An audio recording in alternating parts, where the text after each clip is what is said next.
Welcome back, guys, and thanks for joining us. Today's video is going to be about the Visiting Forces Agreement between the Philippines and the United States. But before that, recently, Senator De La Rosa of the Philippine Senate was banned from entering the United States, and this is what President Rodrigo Duterte had to say. Si Bato, di nila patuon sa Amerika. I'm warning you, this is the first time. Pag hindi ninyo ginawa ang correction dyan, one, I will terminate the Visiting Forces Agreement. Tapusin ko yung I'm giving notice. And they begin to count. I'm giving government and the American government 1 month from now, mag-istorya mi, pahawao nako sila sa ilang Visiting Forces Agreement. Second, katong mga senador nga nagboto sa resolusyon dito sa committee level, dili nako pasudlon sa Pilipinas. In addition to Senator Dublin o si ang iyang pangalan Totoo. Bakit in honor na lang sa sentimento ko na lang sa mga taong, mga Pilipino, mga bata, asawa nga gipatay nila. Karon lying to the death, wa daw sa isa kaning Amerikano torpe ba? Nituo sila nga kanang kang gilima gihimo-himo lang na sa gobyerno. How can you do that? Di sila motuo. Sumo na, sila may hangol kayo aning base-base militar. Visiting Forces Agreement. Tungod sa gibuhat nila ni De La Rosa. Mo na atong ibawas nila. So what exactly is the Visiting Forces Agreement? Well, basically, the VFA consists of two separate documents, where each document stipulates the expected allowable measures and conducts of the members of each party to follow in circumstances where they may apply. To make it simpler, the first document, commonly referred to as VFA 1, consists of the following agreements. 1. The Philippines will allow the U.S. government to retain jurisdiction over U.S. military personnel accused of committing crimes in the Philippines. 2. The U.S. can refuse to detain or arrest accused personnel or may instead prosecute them under U.S. jurisdiction. 3. Under the Visiting Forces Agreement, the local courts should only have 1 year to complete any legal proceedings. 4. The agreement also exempts U.S. military personnel from visa and passport regulations in the Philippines. 5. The agreement contains various procedural safeguards, which amongst other things is to establish the right to due process and prescribe double jeopardy. 6.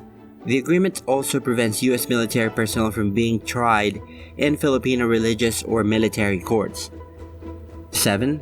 The agreement will require both governments to waive any claims concerning loss of materials, though it does require that the U.S. honor contractual agreements or arrangements and comply with U.S. law regarding payment of just and reasonable compensation in settlement of meritorious claims for damage, loss, personal injury, or death caused by acts or omissions of United States personnel.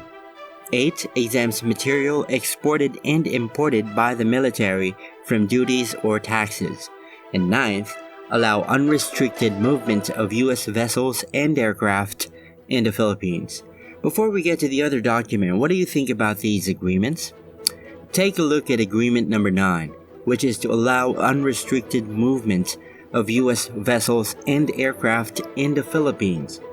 You know, when I was in Basilan, every night you would hear an aircraft overhead from 9 p.m. to 6 a.m., and this went on for more than 30 days, or perhaps even more.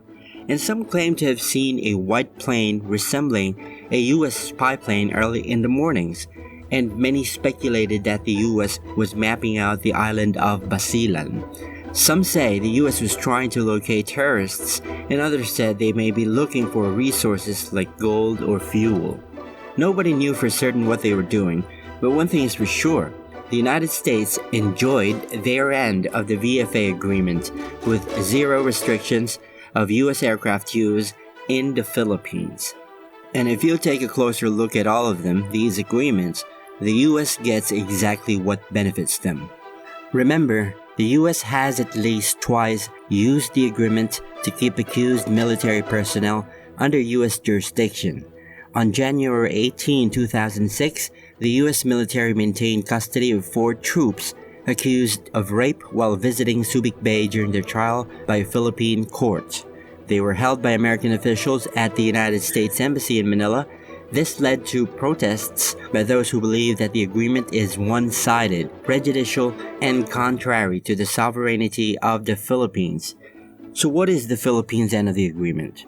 So the first in the list for the Philippines: 1. To require the United States government to notify Philippine authorities when it becomes aware of the apprehension, arrest, or detention of any Philippine personnel visiting the U.S., and when so requested by the Philippine government, to ask the appropriate authorities to waive jurisdiction in favor of the Philippines, except in cases of special interest to the United States Departments of State or Defense.